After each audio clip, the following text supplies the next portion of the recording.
So education is the passport to the future, for tomorrow's belongs to those who prepare for it today, as rightly said by Malcolm X.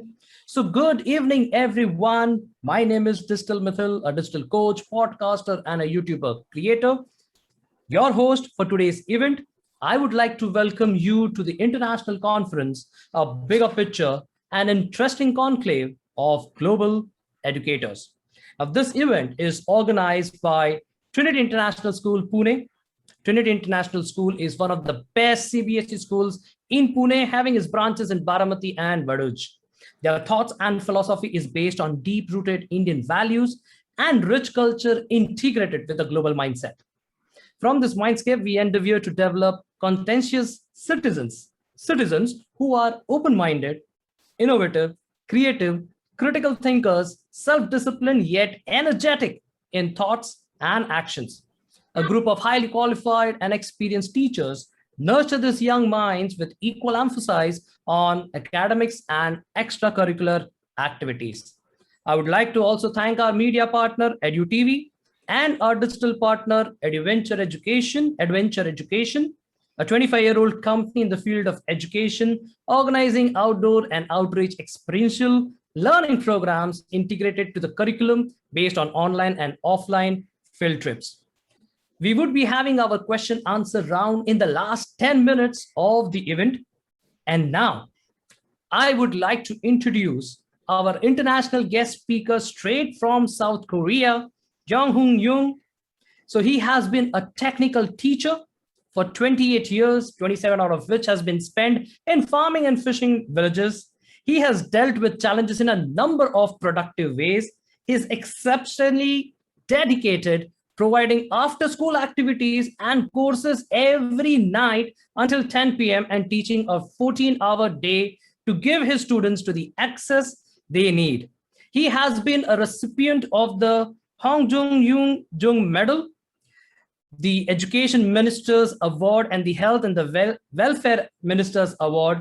He's been a #1 Teacher 2020 and a Global Teacher Finalist.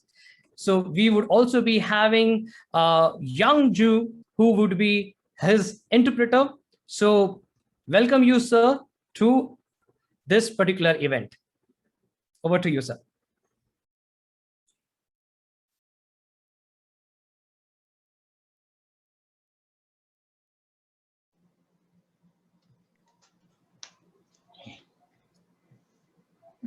네, 시작하시면 될 것 같아요. 시작할까요? 네. 자, 학생 지도 방법과 직업 교육에 대해서 이야기하겠습니다. I am going to talk about the method of teaching students using after-school activities and volunteer activities. 간단히 자기소개를 하겠습니다. Let me introduce myself briefly.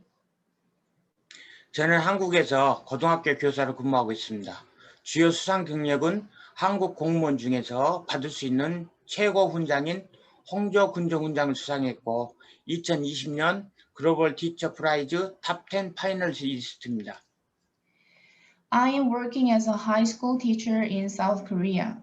The major award is the Hongjo Gunjong Medal, the highest medal that can be received among Korean government officials, and the 2020 Global Teacher Prize Top 10 finalists. 나의 교육 철학에 대해서 이야기하겠습니다. Let me talk about my philosophy of education. 내가 근무했던 학교는 농어촌입니다. 한국 평균으로 보아도 잘 사는 편이 아닙니다. 가정 환경도 좋은 편이 아닙니다. 학생들이 기술을 배우지 못하고 사회에 나가면 가난을 대물림하기 쉽습니다. 나는 학생들의 가난의 고리를 끊어주고 싶었습니다. 그래서 학생들에게 매일 밤 10시까지 방과 활동을 계속한 이유입니다. The school I worked for is a farming and fishing village. Students in farming and fishing villages do not live well compared to the Korean average. They don't have a good family environment. If students go to society without specific skills, it is easy to pass on their poverty. I wanted to break the link of poverty for them. That's why I kept doing after-school activities until 10 p.m. every night. 학생들이 졸업에 나가서 매월 400만 원 후 수입을 올리는 것이 교육 목표입니다. 이 금액은 한국 최저임금의 2배 정도입니다. 기술을 가지고 있으면 한국에서는 중산층 삶을 영위할 수 있습니다. My ultimate goal was to make students earn 3.5 million won, which is $3,200 per month. This amount is about twice the minimum wage in Korea. If someone has specific skills, he or she can lead a middle-class life in South Korea. 인성교육과 방과후 활동에 대해서 이야기하겠습니다. Next, let me talk about personality education and after-school activities. 인성교육에도 노력했습니다. 외국은 인성교육이란 말이 있는지 모르겠습니다. 한국 교육에서 말하는 인성교육이란 학생의 기본적인 교육, 예절교육, 성격교육, 공동체 교육, 환경교육 등 더불어 살아가는데 꼭 필요한 교육을 총칭해서 한국에서는 인성교육이라고 합니다. I also try to teach personality. I don't know if there is a saying of personality education in foreign countries. In Korea, personality education refers to education that is essential for students to live together, such as education of manners, personality, community education, and environmental education. We emphasize consideration and cooperation for society. 인성교육 목적으로 봉사활동을 학생들에게 하게 했습니다. 나눔과 배려로 학생들에게 바른 인성을 가지게 하고 국가와 주위에서 도움을 받아 학업을 이어가고 있는 학생들에게 도움을 준 사회에 환원하는 방법을 가르쳐 주어 도움 릴레이가 될 수 있는 순환 사이클을 만들어 주는 것이 중요하다고 생각해서 봉사활동 동아리를 조직했습니다. I made students to volunteer work for personality education.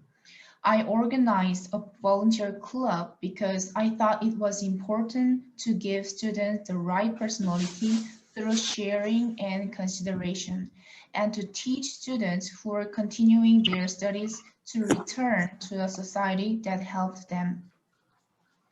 방과후 프로그램을 통해 얻는 재능으로 봉사활동을 실시하여 사회와 학교 교육을 통한 인성교육을 지도했으며 자신이 가지고 있는 재능이 쓸모가 있다는 사실을 학생들 스스로 체험해 볼 수 있는 기회를 제공했습니다.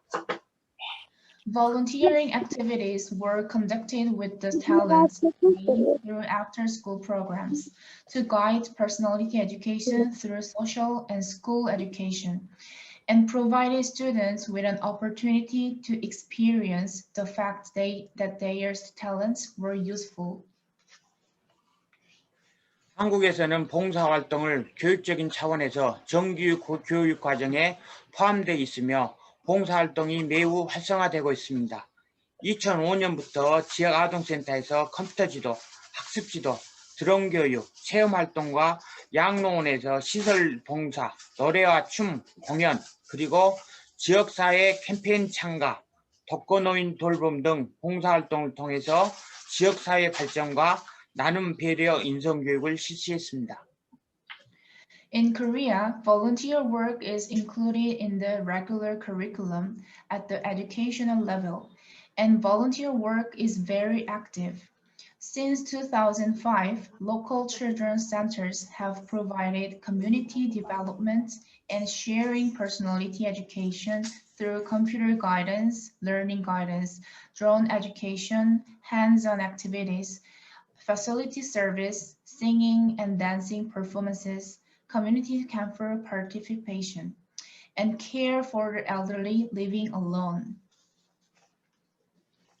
또한 학교에서 배운 용접으로 농어촌의 고장난 시설물에 대해서 용접 봉사도 실시하였고 농어촌 일손 돕기 봉사활동도 실시했습니다. 학생들에게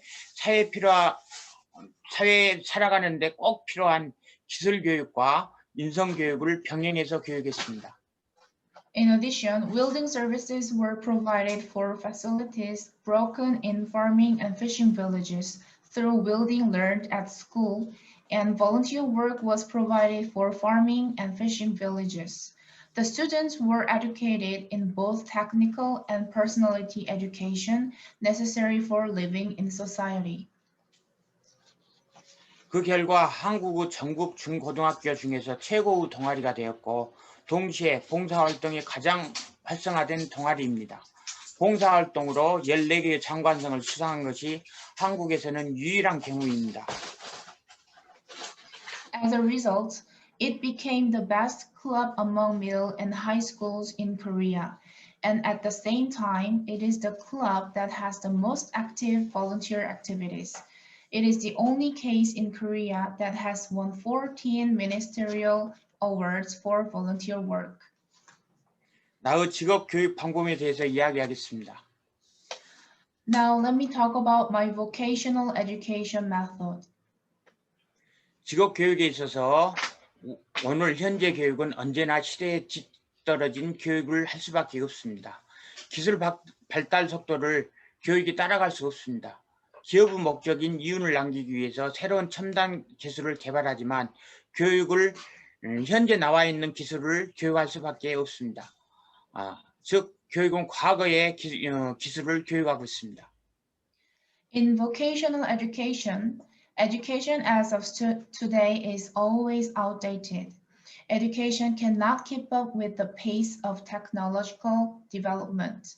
It develops new high-tech technologies to make profits for corporate purposes, but it has no choice but to educate the technologies that are currently available. In other words, education is educating the skills of the past. 학생들에게 기본이 되는 교육이 중요합니다. 또한 스스로 할 수 있는 능력을 키우는 것이 중요합니다. 학교에서 배운 기술을 바탕으로 사회에 나가서 응용하고 창의력을 발휘하면 됩니다. 학교에서 창의력을 키우는 교육을 한다 해서 모든 학생들이 창의력을 키울 수는 없습니다. 학생들에게 다양한 경험과 기술이 중요합니다. Basic education is important for students. It is also important to develop the ability to do things on your own. Based on the skills you learned in school, you can go out to society and apply it and show your creativity. Just because schools provide creative education, not all students can develop the creativity. Various experiences and skills are important to students. 또한 학교 교육에서는 학생들이 스스로 할 수 있는 능력을 키우는 것이 중요합니다. 즉 학교는 학생들에게 낚시하는 방법을 가르쳐 주는 것입니다. 고기를 낚아서 학생들에게 주는 것은 아닙니다. 고기를 낚아서 학생들에게 주는 교육을 해서는 안 됩니다. Also, it is important for students to develop the ability to do things on their own in school education. In other words, school teaches students how to fish. It's not a place to fish and give it to students. You should not educate students by fishing. 자동차학과이지만은 사회에서 필요한 교육 과목을 교육 과정에 넣어서 한국에서는 교육 과목 선정을 학교에 자율성으로 할 수 있기 때문에 농어촌 실정에 맞는 교육 과정으로 운영했습니다. Although it is an automobile major, it has taught the subjects necessary for society in the curriculum. In Korea, the curriculum has operated according to the actual situation of farming and fishing villages because schools can choose subjects autonomously. 자동차학과이지만 자동차만 가르치지 않았습니다. 자동차과 관련된 농기계 정비, 건설기계 정비를 가르쳤고 용접도 기본적으로 하게 했습니다. 지게차, 굴삭기, 롤러 등 건설기계 운전도 가르쳤습니다. 현대사회에 필요한 워드, 엑셀, 파워포인트도 가르쳤고 캐드와 3D 프린터도 가르쳤습니다. I'm an automobile major, but I didn't teach only cars. I am on maintenance of agricultural machinery associated with cars. I taught construction machinery maintenance and made welding basic. I also taught construction machinery operations such as forklift, excavator, roller, and etc. I also taught Word, Excel, and PowerPoint, which are necessary for modern society. I also taught CAD and 3D printers for students. 왜 이렇게 맥가이버처럼 많은 것을 가르쳤냐고 질문할 수도 있습니다. One might ask why you taught so many things like MacGyver. 학생들의 개성과 좋아하는 것은 학생들 모두 다릅니다. 방과 활동을 통해서 학생들이 좋아하는 것을 선택할 수 있게 해주었습니다. Students have different personalities and different likes. After-school activities allow students to choose what they like. 그리고 요즘은 자기 분야에도 전문가이어야 하지만 자기 분야 이외에도 잘 알아야 합니다. 기술이 발달함에 따라서 전공 의미가 없어졌습니다. 기계 분야에 전기와 전자가 들어온 지 오래전 일입니다. 모든 분야에 전반적인 기초 기술 능력을 보유해야 합니다. And these days you have to be an expert in your field, but you have to know well other fields than your field. As technology developed, the meaning of my major disappeared. It has been a long time since electricity and electrons came into the machinery sector. It is necessary to have overall basic skills and skills in all areas.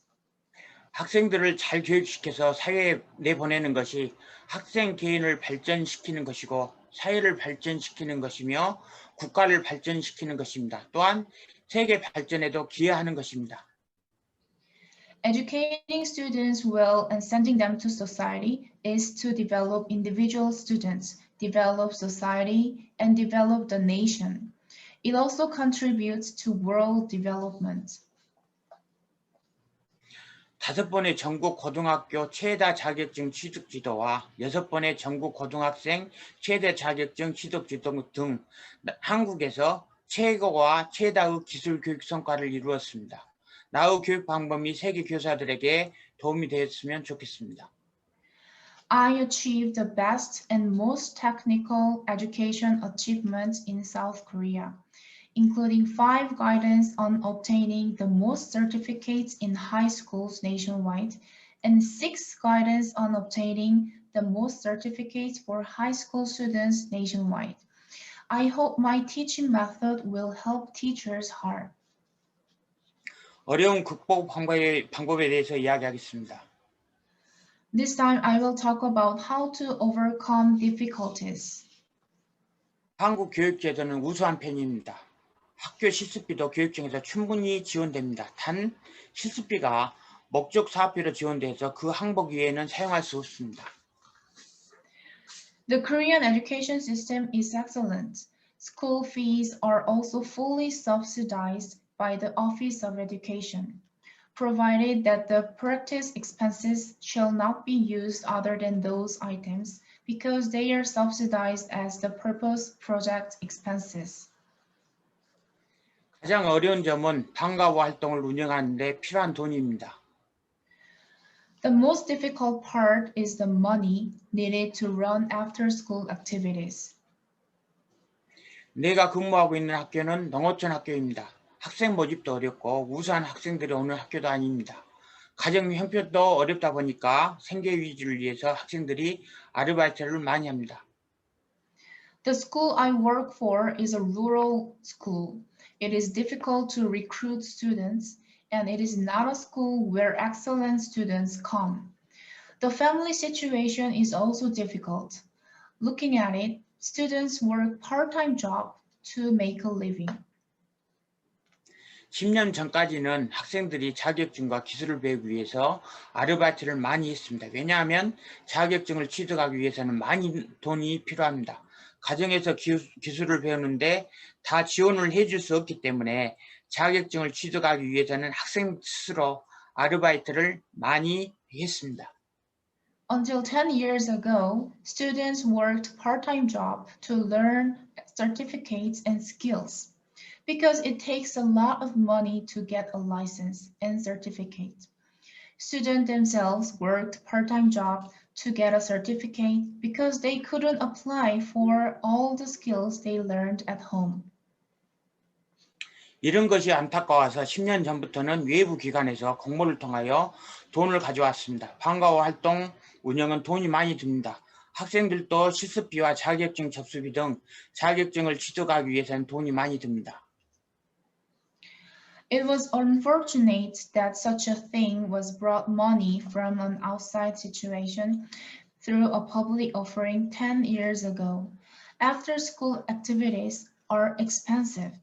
It costs a lot of money to obtain certificates such as students' practice fees and certificate application fees. 돈이 많이 있으면 필요한 사람에게 다 주면 되지만 돈이 한정이 되어 있어서 외부 기관에서는 공모 사업을 합니다. 공모 사업에 선정되기 위해서는 치열한 경쟁이 있습니다. 제안서를 작성하고 집행하고 결과를 보고하는데 업무가 많습니다. If you have a lot of money, you can just give it to anyone who needs it. But because the money is limited, the agency conducts a public offering project. There is fierce competition to be selected for the contest project. There is a lot of work to draw up, execute, and report the results of proposals. 공모하는 외부 기관이 있으면 모두 신청했습니다. 물론 신청한다고 해서 모두 다 선정이 되는 것은 아닙니다. 공모 선정에는 선정 조건이 있습니다. 선정 조건이 안 되는데 돈이 필요한 경우가 있었습니다. 그때는 참 난감했습니다. I applied all the organization to get the money. Of course, not all applications are selected. There are conditions for selection of public offerings. In some cases, money was needed when the conditions for selection were not available. It was so difficult at that time. 그래서 장학재단에 직접 편지를 보냈습니다. 학교 실정을 이야기하고 학생들을 지원해 주라는 내용을 편지를 보냈습니다. 2010년부터 이렇게 해서 공모 금액으로 받은 돈이 63만 달러입니다. 정말 큰 돈을 공모 사업으로 받았습니다. 공모에 선정되어 받은 돈을 학생들 방과후 활동에 모두 사용하였습니다. 내가 한국에서 유명한 교사가 된 이유가 여기에 있습니다. So I wrote a letter directly to the Scholarship Foundation. I sent a letter to tell you about the school situation and to support the students. Since 2010, the amount of money received as a public offering has been $630,000. I received a huge amount of money as a public offering project. The money that was selected for the contest was spent on after-school activities for the students. This is why I became a famous teacher in South Korea. 학생들과 소통 방법에 대해서 이야기하겠습니다.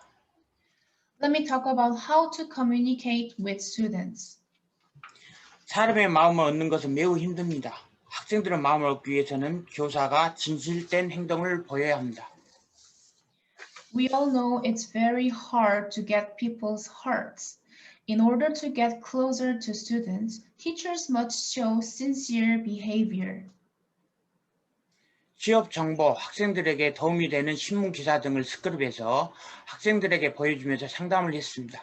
인터넷이 대중화되면서부터는 신문 기사를 블로그에 탑재해서 학생들에게 상담을 했습니다. 학생들 적성에 알맞은 취업 공고문을 보여주면서 고등학교 다닐 때 어떻게 계획을 세우고 자격증 준비를 해야 하는지 가르쳐 주어서 목표 설정을 정확하게 해 주었습니다. I had counseling by scrapping job information and newspaper articles that help students. Since the popularization of the internet, I have been posted newspaper articles on my blog to consult students.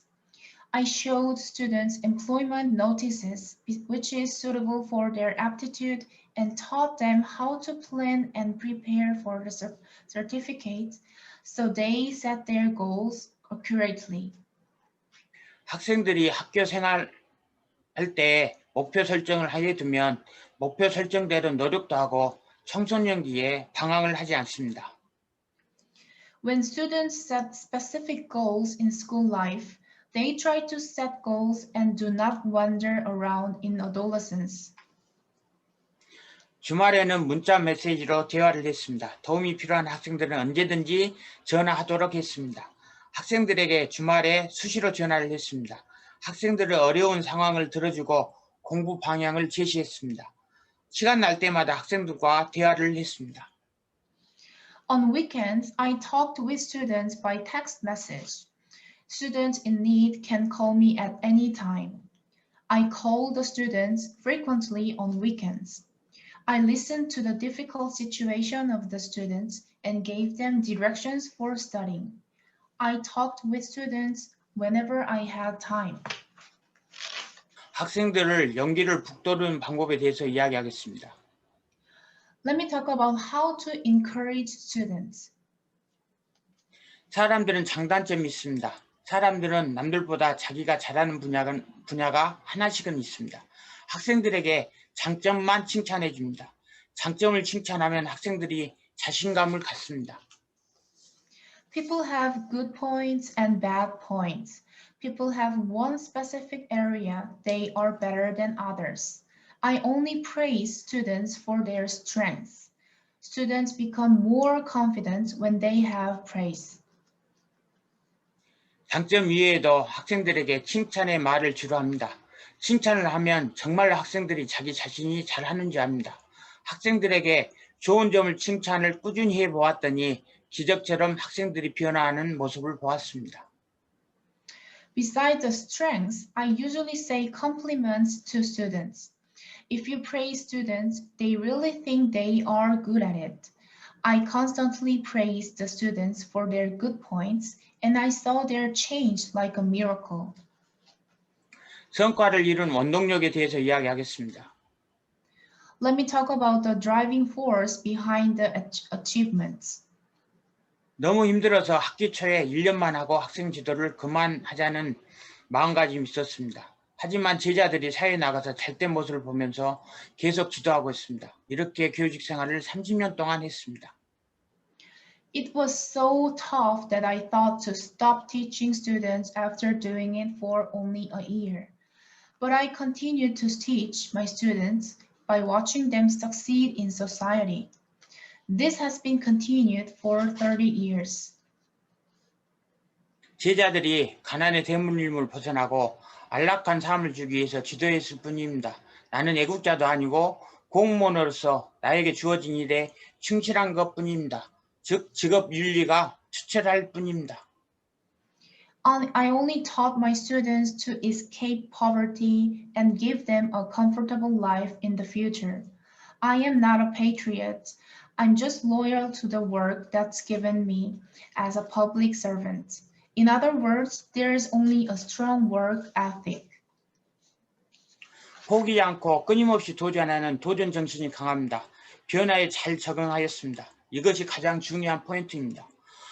선택과 집중을 잘한 것이 두 번째 요소입니다. 학생을 적합한 위치에 잘 투입했고 모든 자원을 집중한 점이 키포인트였습니다. I have a strong spirit of challenge and have adapted well to change without giving up. Perhaps this is the most important factor.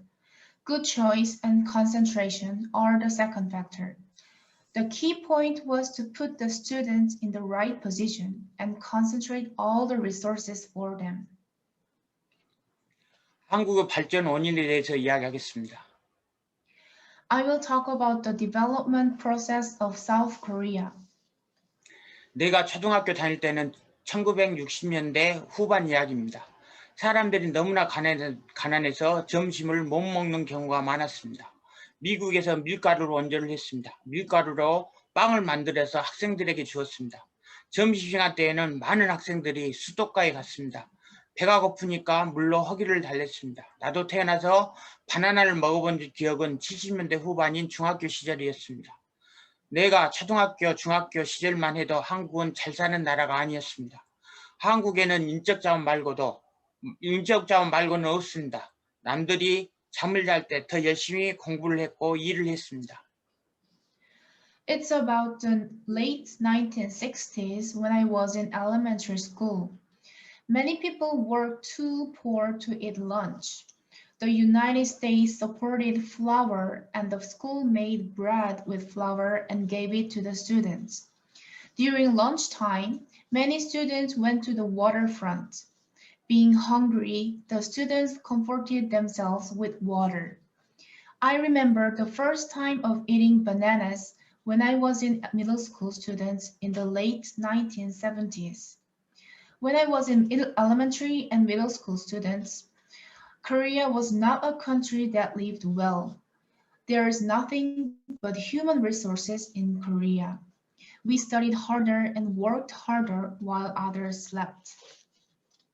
1950년 남북한 전쟁이 일어나서 폐허로 된 상태에서 집도 공장도 아무것도 없었습니다. 아무것도 없는 곳에서 현재의 한국의 발전된 모습으로 변했다면 한국은 어떻게 했을까 상상해 보십시오. There was no house, no factory, or anything else because the war between the North and South Koreas broke out in 1950. Imagine what Korea would have done if it had changed from nothing to the current development of Korea. 오늘날 한국의 모습이 되기까지 70년 동안 한국은 앞만 보고 달려왔습니다. 지금도 한국 학교에서는 밤 10시까지 공부하는 곳이 많습니다. 한국의 발전이 하늘에서 뚝 떨어진 것은 아닙니다. For 70 years, Korea has been running forward. Even now, there are many places in Korean schools that study until 10 p.m. The development of Korea did not happen overnight. 내가 근무했던 곳 옆에는 포항제철이라는 곳이 있습니다. 철을 생산하기 위해서 사용하는 철과 석탄은 외국에서 수입해 옵니다. 단일 공장으로 세계에서 제일 크고 생산성도 세계 제일이고 자동화가 되어 있어서 근무하는 사람들도 없습니다. 철을 생산하기 위한 자원 중에서 한국에 있는 것은 사람뿐입니다. Next to my workplace, there is a place called Pohang Steel. Iron and coal are imported from foreign countries to produce iron. With a single factory, it is the largest one in the world and the world's most productive, and there are not many people working because of automation. Among the resources for producing iron, Korea only has human resource. 한국의 발전은 오직 사람의 힘으로 발전시켰습니다. 지금도 한국 사람들 대부분이 매우 성실하고 노력하고 열심히 자기 일에 전념합니다. 이것이 국가 발전의 원동력이 되었습니다. The development of Korea has worked only by human power. Even now, most people in Korea are very sincere, hardworking, and concentrating hard on their work. This was the driving force behind the development of the country. 네, 감사합니다. Thank you very much. Thank you so much, sir, for giving your amazing speech and covering so beautifully all the points, and starting from your own journey to the philosophy and how you have brought immense change and helped a lot of your students to transform their life and taking it to the next level. So deep gratitude so much, sir. Go ahead, Youngjun. 좋은 발표를 해주셔서 감사하고 이런 교육 철학이나 한국의 변화 과정까지 말씀해 주셔서 감사했다고 하세요. 네, 저도 고맙다고 인사해 주십시오. 네. And thank you so much for this chance to make a presentation in front of the Indian teachers. It's an honor to have a speech in front of you. Awesome, awesome. So all the people who are watching this live or all on the Zoom, if you would like to ask any particular questions to Jeon-Hyun sir, then please type your questions in the chat. And the last 10 minutes is going to be a live Q&A session. So we'll take as many questions as we can. So now let's go ahead to our next guest speaker. So let me introduce everyone, Harshaada Deshmukh-Jadhav ma'am. So she is the Managing Director, KJ Education Institute and Dream Social Foundation from Pune. She is the founder and Managing Director of Dream Social Foundation. She has studied finance and management at Cranfield School of Management, a young and dynamic leader from Pune, Maharashtra, India. So welcome Harshaada ma'am to this particular platform. Thank you, Mitthyl. Thank you for having me here. And thank you for beautifully hosting this event. I would like to thank Jeon-Hyun sir for being here on our invitation and guiding all the teachers and everybody present here. Definitely, we got to know the situation in South Korea and also your beautiful guidance to our teachers. I'm sure it will go a long, long way for us and it will help us understand each other. So thank you, sir. So I think sir has explained very beautifully of what is the situation in South Korea and also what is this personal motivation towards education and why students are studying till 10 p.m. in the night. Just not students, why teachers are also involved with till 10 p.m. in the night. So there is certainly a certain amount of motivation that is across the teachers and the students. I think that is a similar kind of motivation we are seeing across our country as well. To start with, our country, majority of our participants who participate in the Olympiad exams for science and mathematics. So I would really like to appreciate all of them and all the teachers that are present here today, that 98% of the students who have participated from 1989 to 2019 have either received gold, silver or bronze. So I'm definitely sure that they are doing a phenomenal job. I would also like to appreciate South Korean students because they do absolutely well in mathematics, and South Korea is doing so well in teaching mathematics to their students. So I think that is something definitely that we can pick up, and maybe in the last 10 minutes of question answer session, maybe Sir Jeon-Hyun can answer us that how they are actually teaching mathematics and why South Korean students are so good in mathematics. So while I talk about motivation to children and even for teachers, before we go to the motivation, I also want to go ahead and talk about India as a population. So if we compare to a lot of other countries, India definitely is larger in size and geographical area and larger in size as its population. Today, if we talk about, we are definitely called as the young country. Currently, we have 600 million young children under the age of 25. 28% of our population is under the age of 14. So if we can talk in terms of good labor that will be provided to the country and globally, I would say, the reports are saying that around by 2050, we would definitely overtake China in majority of our situations. And by 2050, we will be one of the second largest economy in the world. And within the next 2 years, we should definitely take over China for the labor and the provision of skilled labor that is there. Because one of the major issues in China today is the rising prices of the skilled labor. And that is something that we can definitely provide is what I think. This entire population is definitely a power engine for India. It is the economic growth and development of the country. And when we talk about so much of young population, and we can, if we want to focus on them, just not by technical education, like Hyun sir said, but also by holistic development of their personality, it is necessary that we invest in education. That is by modernizing our education techniques and raising our educational attainment level at different levels, and also provide skills. Now, there are so many different types of trends that have already taken place in the last 2 decades in the higher education level. But these trends are now seeping down into the school education level. While we talk about skill development or vocational courses, now the new education policy 2020 that everybody is so diligently talking about, we are talking about vocational courses right from grade 6. At Trinity International School, I would like to say we have a beautiful mentoring program for our children. And our vocational courses have definitely started very early on, but I'm happy that the new education policy in India has also taken up this, because skilling need not happen only at the graduation or higher graduation level or the ITI or the vocational programs that are there by the government, but also it needs to happen at the school level, right? If we talk about population, our bandwidth of the middle income group, right?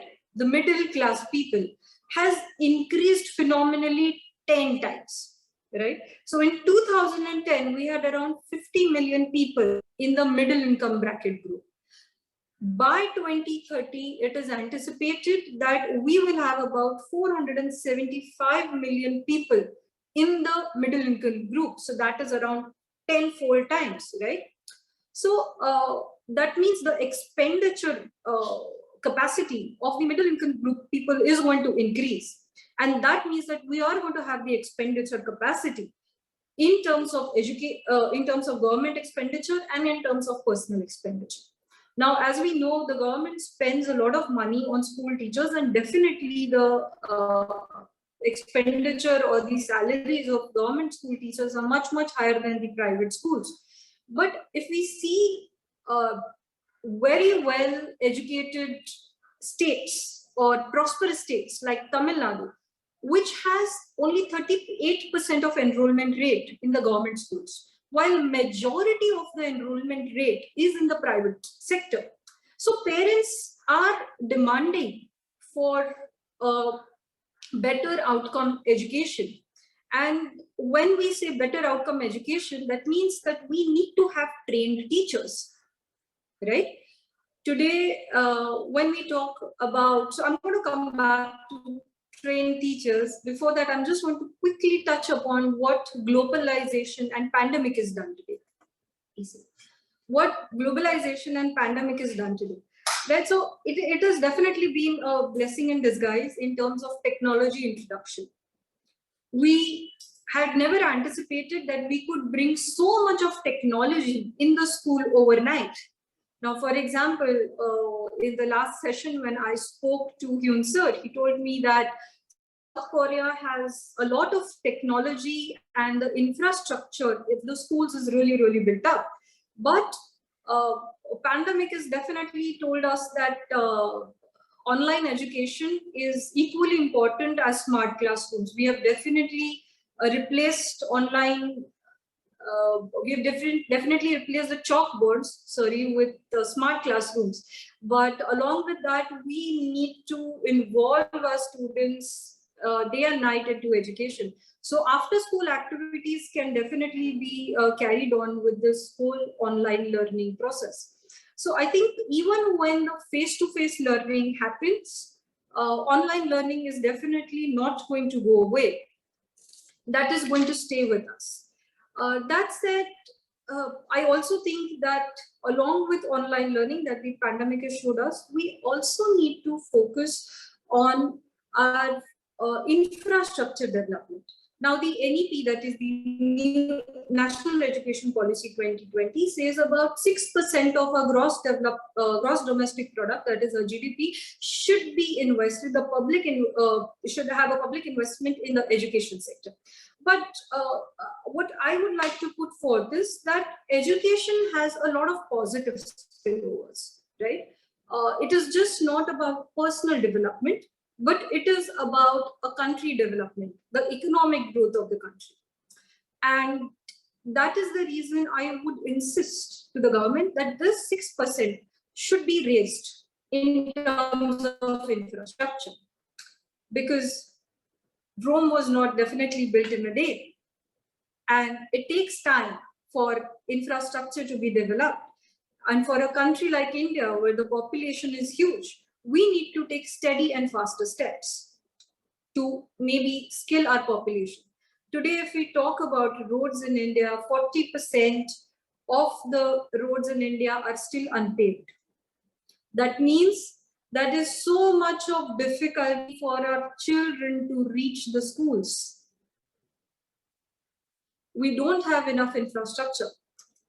And So India is divided into two types of societies, right? Parallel societies. The tier 1 cities like Mumbai, Pune, Bangalore, and so on, and Delhi.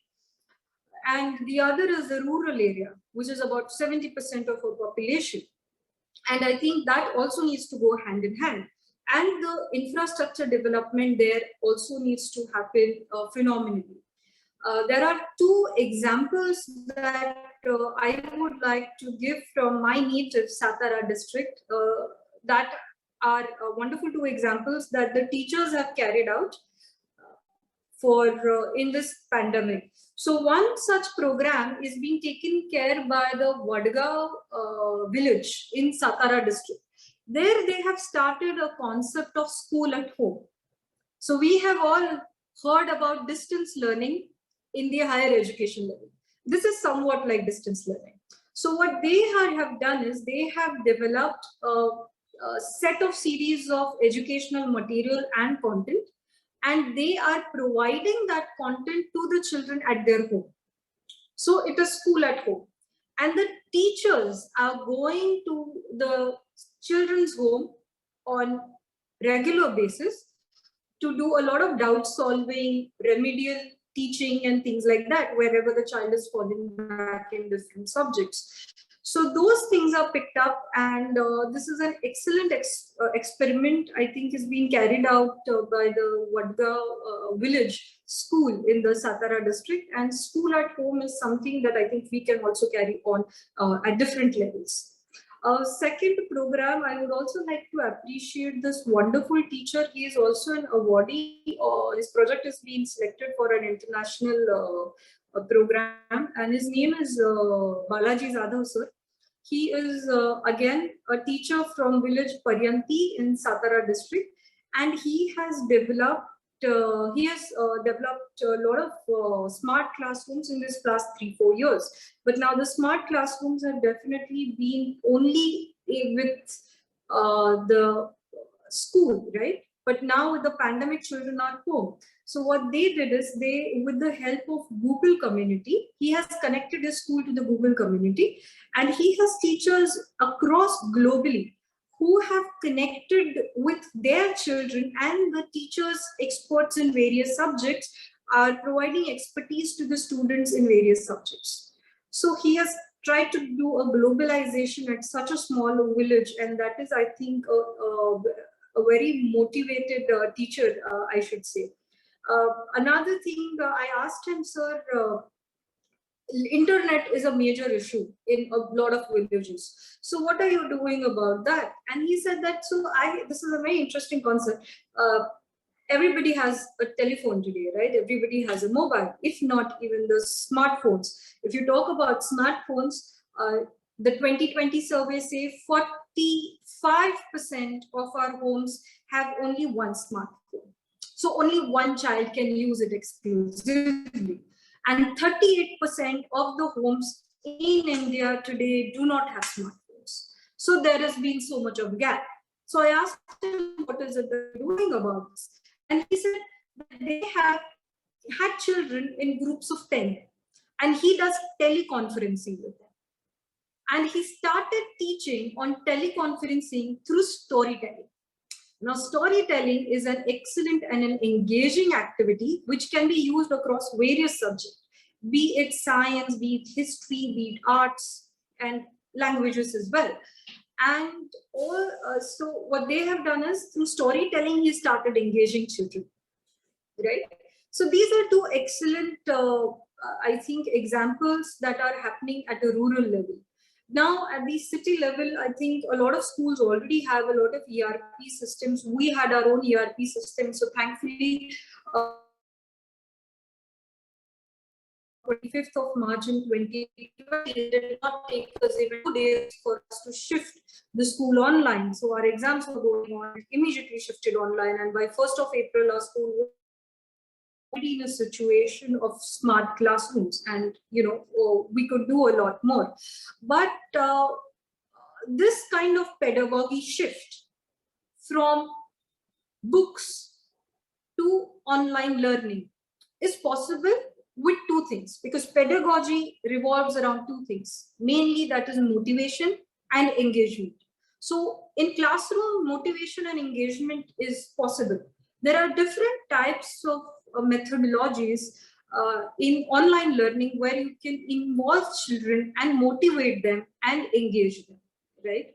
So the drop down in pandemic for this, the gross enrollment drop down in pandemic has been a major concern, just not for the rural India, but as well as the city areas as well.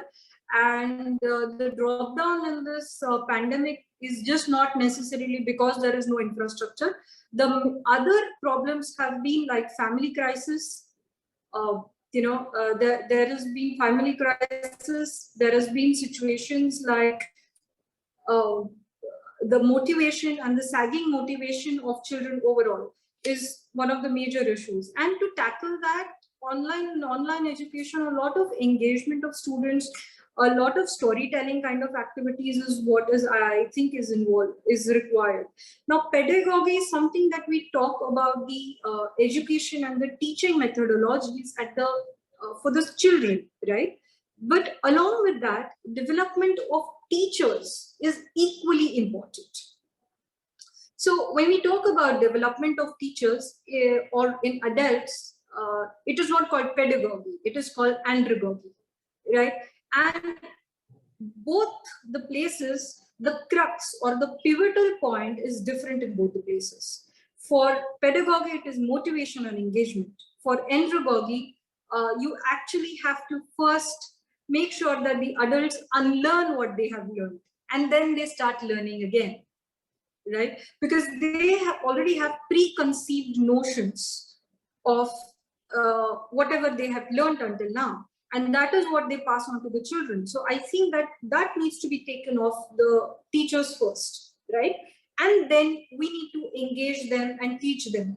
I think one of the solutions that we can provide is that, teaching them in small capsules, right? Teaching them in small bits and pieces, and dividing the overall pedagogy or the andragogy for the adults in various sectors and teaching them in small capsules and small bits and pieces. And that's how we develop the teachers. I think one thing that is lacking in NEP majorly is the development of teachers. So there is a future plan that is mentioned in the NEP for the development or the hiring of the teachers in future. But what about the current scenario? What about the current teachers? I think that plan is sort of missing in NEP, and that is what needs to be focused in our national education policy as well. Now, when we talk again about going back to the infrastructure of the various villages, I think a lot of enterprising is required on the public front as well, because enterprising involved by the entrepreneurial mind and enterprising in terms of public participation. So a lot of public participation and the government involvement. If both these things can go hand in hand, is when I think the program will be a people's program and the onus will be on the people.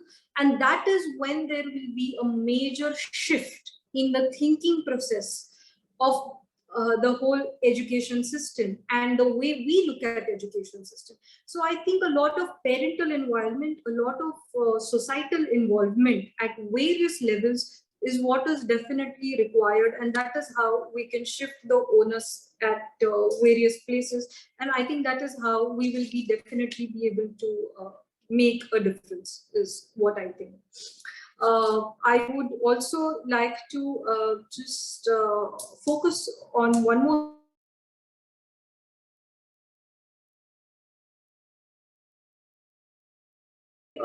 Initially, it was only the rote type of learning that was happening until now. Now we need to focus on more higher order sort of learning, that is more skill oriented.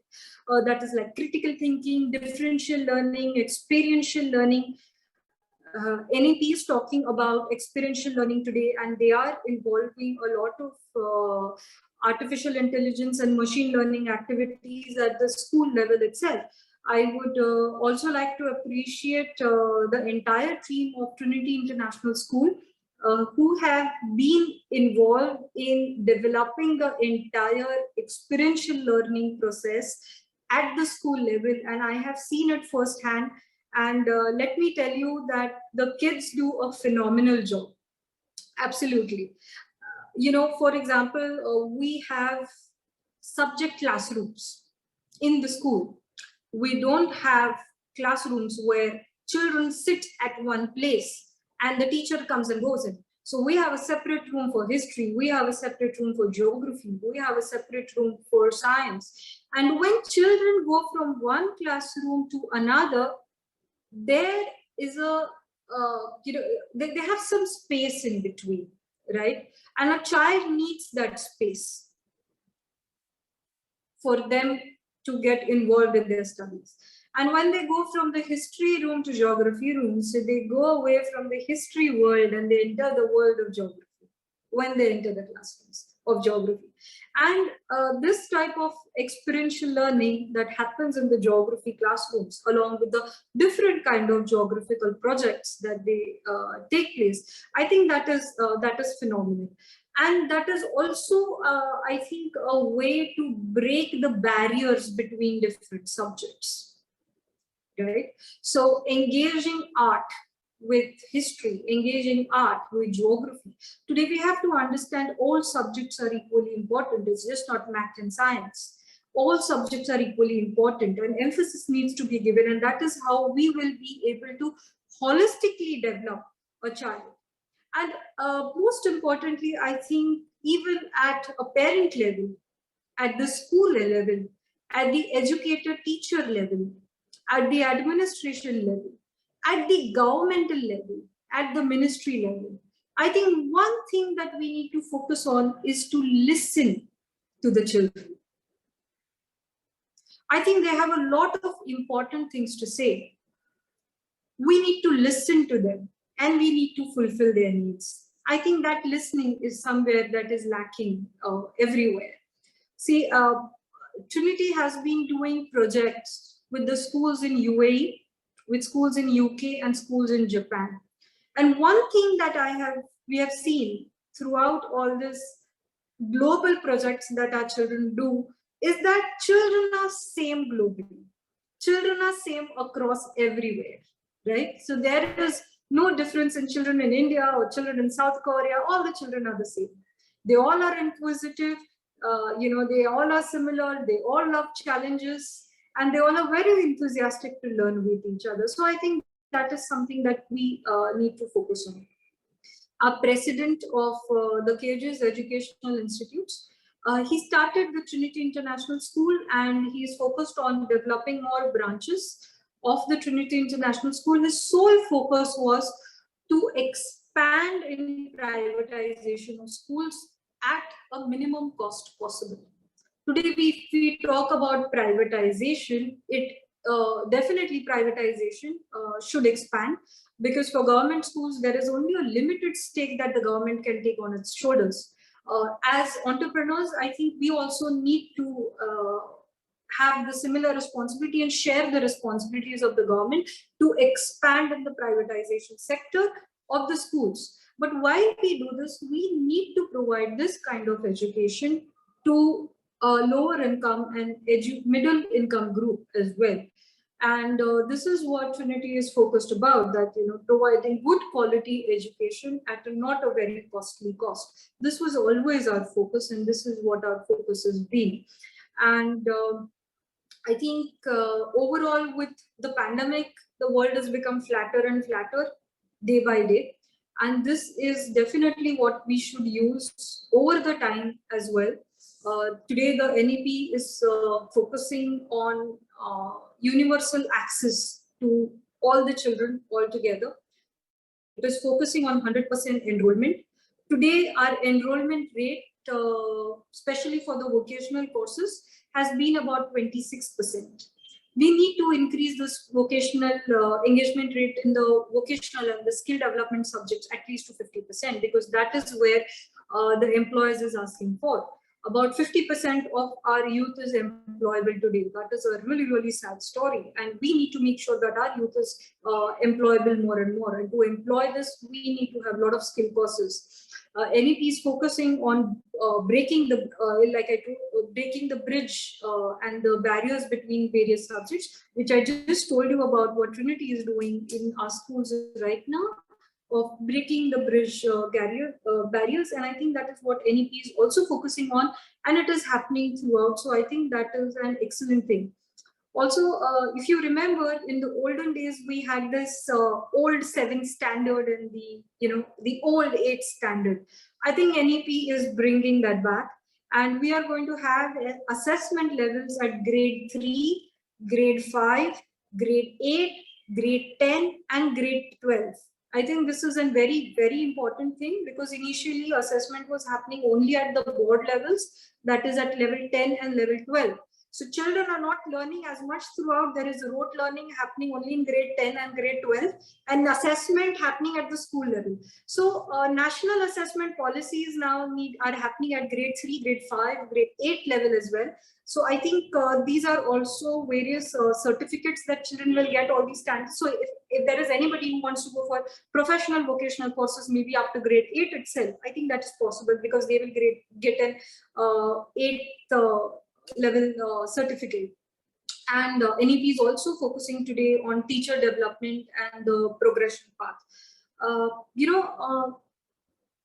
What I have experienced at my school is that there is no single box for teacher development, right? So because teachers are geographically teaching at various locations, the economic background is different, the geographical background is different.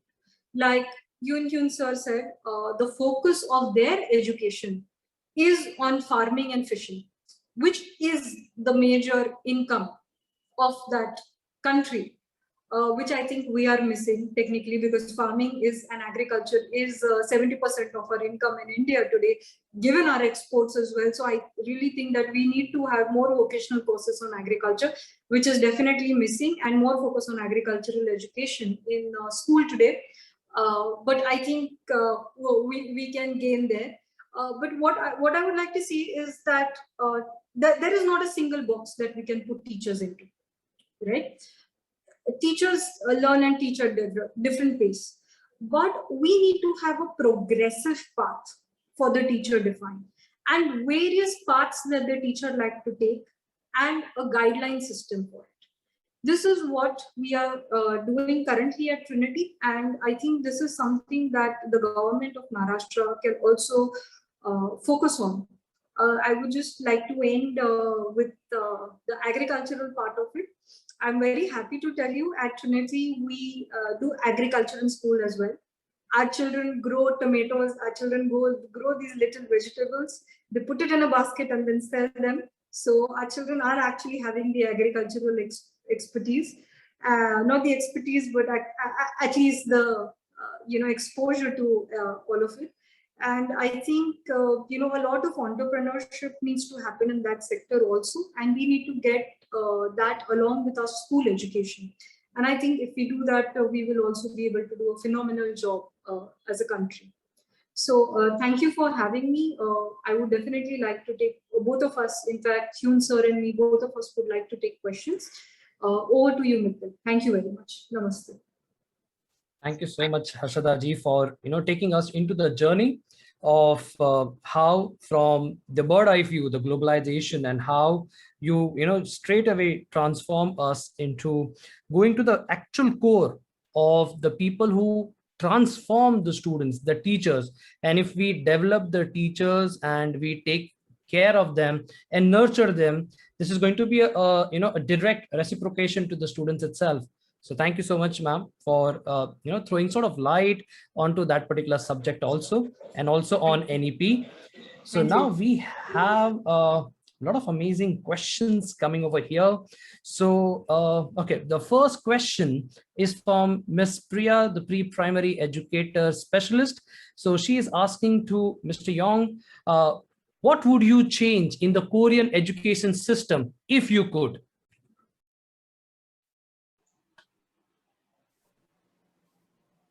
한국 교육 체계에서 한 가지 바꿀 수 있는 게 있다면 어떻게 뭘 바꾸고 싶으신 건지.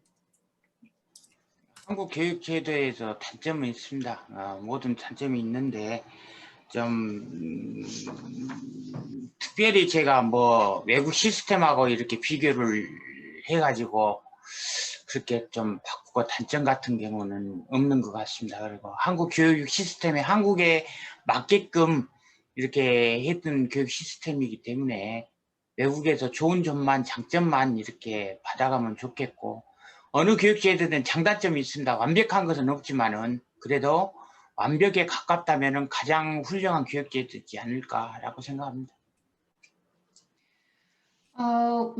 We know all educational systems have good points and bad points, and our Korean education system is adapted to Korean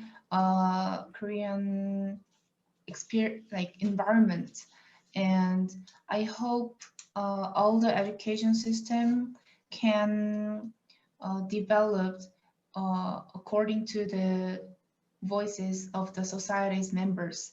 And there's no perfect educational system in every world. So as we know, we have to develop and help the educational system to adapt to their own country. So I think Korean educational system is good for Korea itself, and we are trying hard to adapt to the changing society. Very rightly said, sir. Thank you so much. This question is for Harshaada ma'am. It's from Miss Arlene. She is a special needs educator. So Harshaada ma'am, she is asking, how has the Indian education system evolved over the past decade? Right. So some few points that I would like to touch on is we have changed from chalkboards to smart classrooms. Absolutely. That is one major change in infrastructure that has happened. There is a lot of free availability of content, especially with the Google community. There's a lot of content availability for the teachers. Teachers no longer have to sit in the library and search for content. There are so many different ways that they can teach, and it is rightly available. It is for the teachers to choose what is apt for their children and their children's understanding and what background they are coming from, and then choose from what is available. Another thing that I would like to say is that in this past 10 years, there has been a lot of focus on the skilling of children. If we talk about just not in the education, just by teaching methodology, but in assessment also, the competitions that are happening, across the different schools. For example, Model United Nations, MUN. That is definitely one place where young children are talking like young economists. And that is one skill, I think, that they are actually gaining and talking about. So, understanding various industries and talking about them. So skilling is one thing that I think has developed in these past 10 years, definitely, which has definitely increased the children's critical thinking and thought process, which should always be the focus of the educational system. Also, the experiential learning, a lot of hands-on learning, project-based learning that is happening.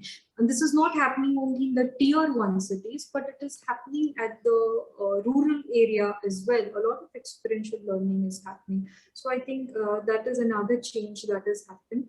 And when we talk about today, like Hyun sir said that the mining industry, a lot of automation has happened. Similarly, AI and machine learning is happening, right? So skilling need not be today that we need not need to know how to operate a CNC machine, right? Because those jobs are going to be taken care by the automated CNC machines. But different sort of skilling is going to be required in AI.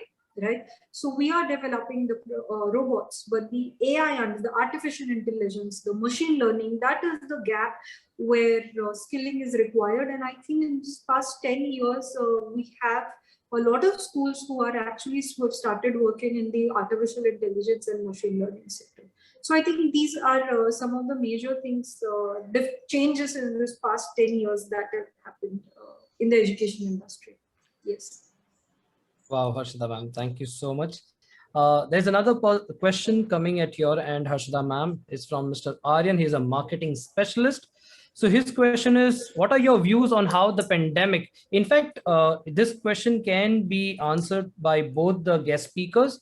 So we'll first go to Jungjar. And so the question is, Jeon-Hyun, so you can interpret to sir, is how the pandemic has impacted the learning system and if it is a good or bad for the students. 이거 코로나 상황이 어떻게 교육 시스템에 영향을 미쳤는지, 학생들한테는 좋은 영향을 미쳤을지, 안 좋은 영향을 미쳤을지 말해달라고 하세요. 교육 각 나라마다 이 팬데믹이 하는 시스템은 다른데 경제 수준이라든지 모든 나라마다 상황이 틀립니다. 한국 같은 경우는 IT 같은 경우가 이렇게 발달이 되어가지고 온라인 수업이라든지 이제 이렇게 했지만은 IT가 발달하지 않는 나라에서는 교육을 무방비로 놔두었을 것입니다. 그리고 학생들은 이 온라인 수업을 했을 때 그 장점과 단점이 있었는데 이제 수업 학생들의 수준차가 너무 많이 벌어진다는 것이 가장 큰 문제점인 것 같습니다. 학생들은 이게 공부 잘하는 학생들은 이렇게 그대로 따라가지만은 주로 이렇게 교사의 지도가 필요한 학생들이라든지 수업에 뒤처진 학생들이라든지 이런 학생들은 수업이 이렇게 따라가지 못하는 문제점이 발생했고요. 그리고 사실 어떻게 보면 교사가 이렇게 교육 시스템을 바꿀 수 있는 것은 사실 어렵습니다. 보면은 쉽게 얘기하면 교육적인 투자는 국가에서 이렇게 국가 정책 차원에서 이렇게 해야 하는데 교육 지원 같은 경우가 각 나라에서 투자를 많이 않고 다른 무슨 많이 한다든지 이런 경우를 많이 봤습니다. 일단 팬데믹 이런 상황으로 인해서 이제 전 세계에서 느끼는 것은 아마 교육 투자를 조금 더 시스템을 이렇게 개선을 하고 교육 투자에 좀 전념을 해야 하지 않을까라는 생각을 하고 있습니다. Every country has every different systems according to their environment, and every countries have different economical levels. And especially in Korea, we have like high levels of development of technology. So we promoted online education like distant learning. This caused like good points and bad points. But when we talk about the bad points, the difference between upper students and lower students are like getting bigger. Like upper students getting more confident and lower students are not. Like students who need some teachers support and need, they cannot follow the lesson, and it is hard to study alone in the home without teachers' help. And so I think teachers a single teacher cannot change education system. So we need like national support and national help from the country.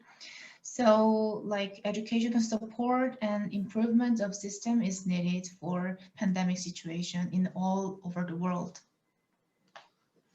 Wow, beautifully said, sir. Thank you so much. Over to you, Harshaada ma'am. Right, so I'm just going to say ditto to Jeon-Hyun sir, and I'm going to add a few points to that on onto what sir said. We already know the bad effects of pandemic, so I'm not going to go there. But I'm just going to talk about the positive changes that have happened. This has been a blessing in disguise for a country like India to overnight go technology based, which would have otherwise taken us a decade for our schools to go technology based. So I think this has been a blessing in disguise for a population like our country, especially. And a lot of learning and a lot of teacher development now can happen after hours of the school or after working hours as well. I think our effective learning hours or our effective teaching hours can now increase from 6 hours to 10 hours. Right? So that engagement need not necessarily be in teaching learning, but that engagement can be through form of quizzes, through form of, writing some notes related to different competitions that can happen, but that engagement now can happen after school hours. So if teaching and learning is happening for so many number of hours, right? I think that will definitely bring a positive change, because once we go back to face-and-face on learning, that will happen for 6 hours, and the remaining 4 hours we can add on to the online teaching and learning, and a lot of content can be shared to the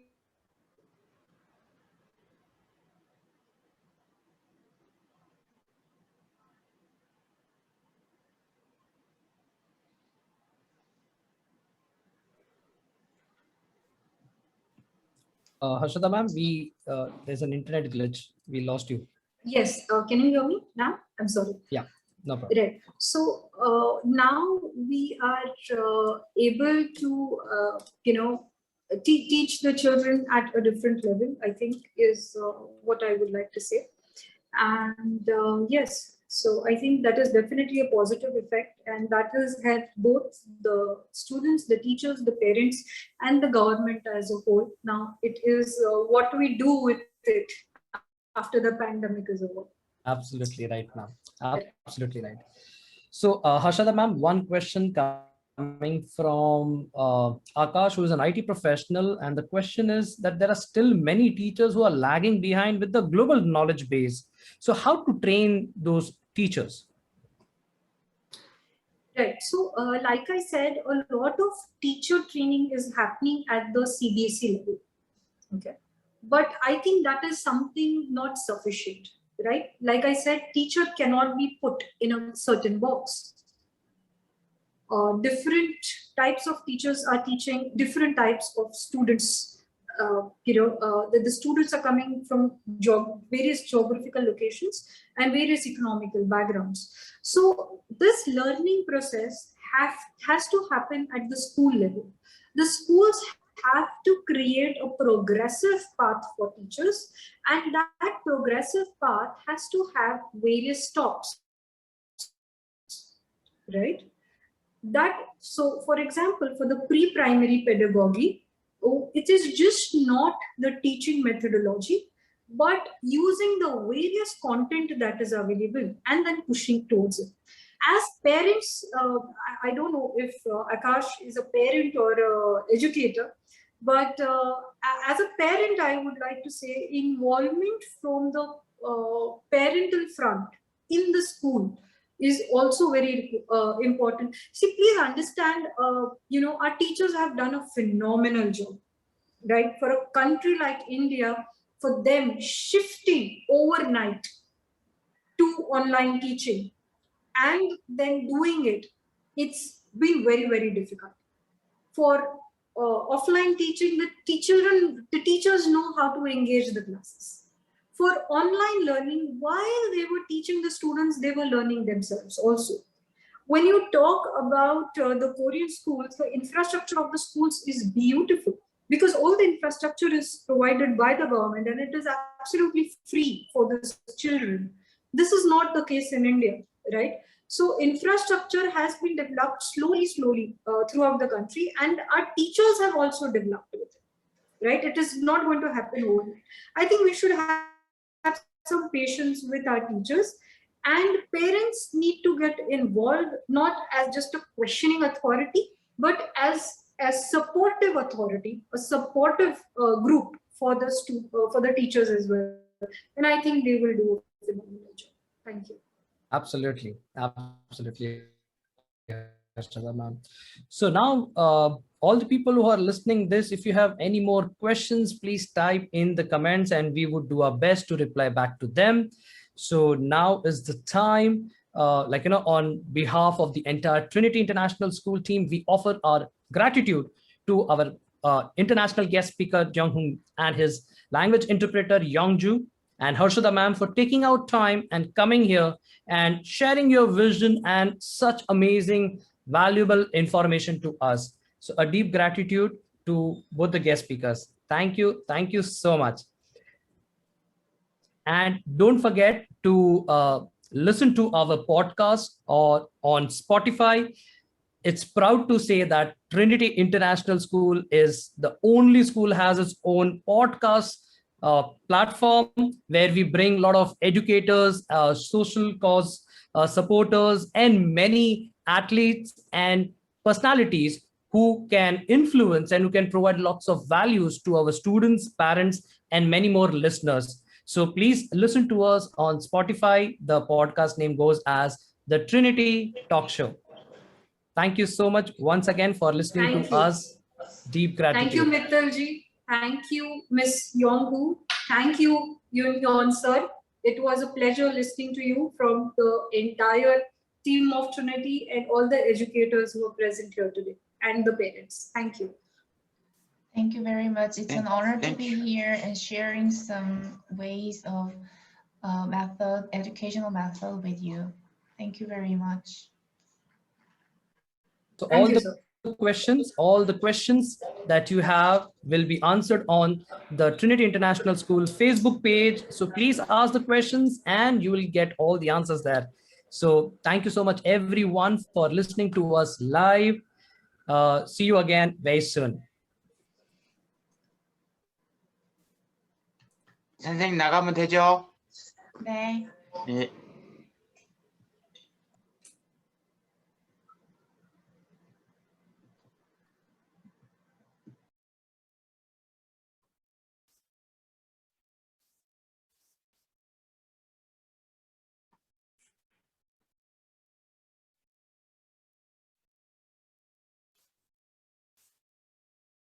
Thank you once again to all the people to listening to us live. Thank you so much for participating, taking your time. So deep gratitude from the entire TIS team and all our partners. Thank you so much once again.